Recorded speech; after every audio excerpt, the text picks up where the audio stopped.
Welcome back to One Comic Book a Day, where we're covering Adventure Comics 132, Superboy, Super-Cowboy. It's not as cowboy-rific as I was expecting it to be. There isn't actually a lot of cowboy things, per se. We're like working on a dude ranch, which I guess is technically cowboy, but there's no gunfights or anything you want to see in a Western. I feel like I've said anything quite often here. So, what's fascinating about this story is it tries to do what I've always been complaining about, which is build to something. Like if there is a villain, spend like half the story, maybe a third of the story building up the villain. Unfortunately, the comic focuses on the wrong thing to build up. Instead, it's building up the dude ranch instead of the actual threat. I want like the threat or the stakes to be built to. If we're actually like building a story, build up the tension, build up anything. Don't build up the area. In a way, it almost feels like two stories, but they do connect pretty well.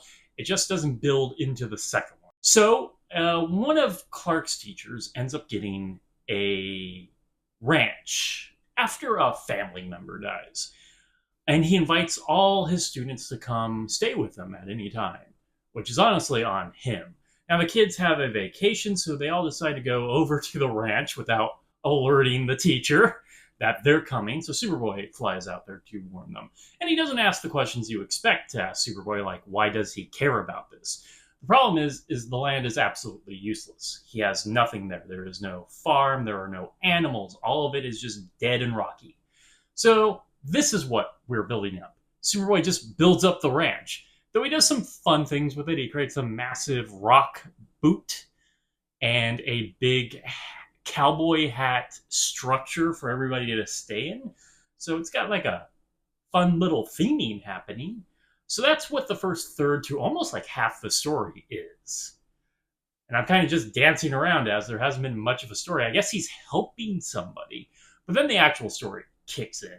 His neighbor, a rich guy, is trying to sabotage him now that the farm is up and running. I guess the ranch is up and running, which is interesting because we come to the usual Superman problem where when Superboy or Superman is around, the villain's going to try to screw things up, except the villain never plans for the fact that Superboy is around, never thinks about how Superboy could probably see all these things, is well known for his X-ray vision. All of this is well known at this point. So he does nothing to plan for Superboy, and Superboy just deals with it pretty simply. God, I wish there was a villain who at least tried to think about Superman or Superboy. Usually it's Luthor, but this guy's no Luthor. And why is he up to this? It's even better than you think. It's basically a Simpsons plot. And I don't have to say the Simpsons did it because technically Superboy did it first. You see, it turns out there's massive amounts of oil under the property that the neighbor has been stealing. Yep, it's basically Who Shot Mr. Burns. He's been stealing oil from under the ground, and he doesn't want him to find that out, but Superboy finds that out. And at this point, I'm going to show you an image of Superboy doing fun things like letting a horse ride him.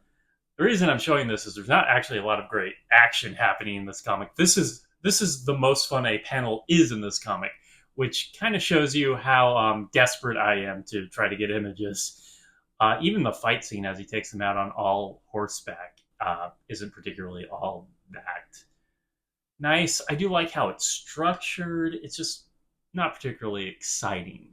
We really need to figure out how to make things a little more exciting, depicted with some urgency. Instead, you kind of get into why people think Superman is boring because you're kind of depicting everything he can do rather banal.